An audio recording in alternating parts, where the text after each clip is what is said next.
Siamo arrivati dunque a questo esercizio in cui dobbiamo esaminare una radice che questa volta sta al denominatore. Quindi che cosa succede qua? Si vanno ad unire due condizioni. La prima condizione mi dice d denominatore diverso da 0. La seconda condizione mi dice argomento della mia radice maggiore o uguale di 0. Quindi io devo andare a mettere a sistema queste due condizioni. Quindi nella prima condizione mi devo dire ok, voglio tutto il denominatore diverso da 0. Quindi dico voglio che la radice di x quadro più 10x più 25 sia diversa da 0. Ma ricordiamo a questo punto che una radice è diversa da 0 quando il suo argomento è diverso da 0 e quindi qua si traduce il tutto in x alla seconda più 10x più 25 diverso da 0 e quindi la mia condizione deve essere semplicemente questa qua. Però allo stesso tempo cosa si sta verificando? Che x quadro più 10x più 25 deve essere maggiore o uguale di 0. E allora guardiamo attentamente quello che sta succedendo. Io come ho chiamato questo polinomio di secondo grado? L'ho chiamato a. E allora si sta verificando che a deve essere diverso da 0 e che a deve essere maggiore o uguale di 0 contemporaneamente. Ma allora tutto questo si traduce semplicemente nel chiedere a maggiore di 0. Quindi questo cosa mi sta insegnando? Che quando ho una radice pari al denominatore non basta più pretendere che sia maggiore o uguale di 0. Siccome non si può annullare, allora la condizione totale è che sia a maggiore strettamente di 0. E quindi devo andare a valutare quando è che il polinomio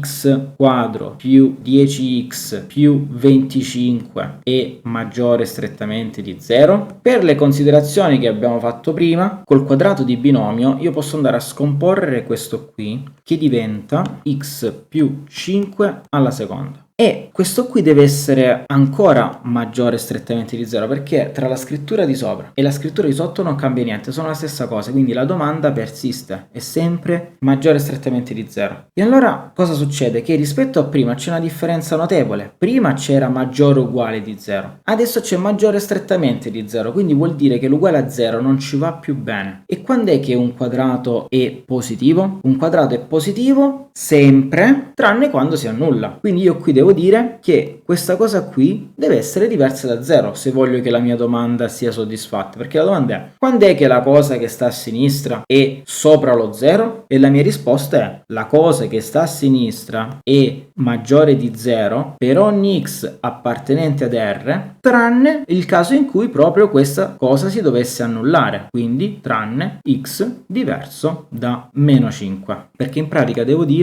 x più 5 diverso da 0 e quindi portando il 5 dall'altra parte diventa x diverso da meno 5. E quindi questo conclude il nostro esercizio.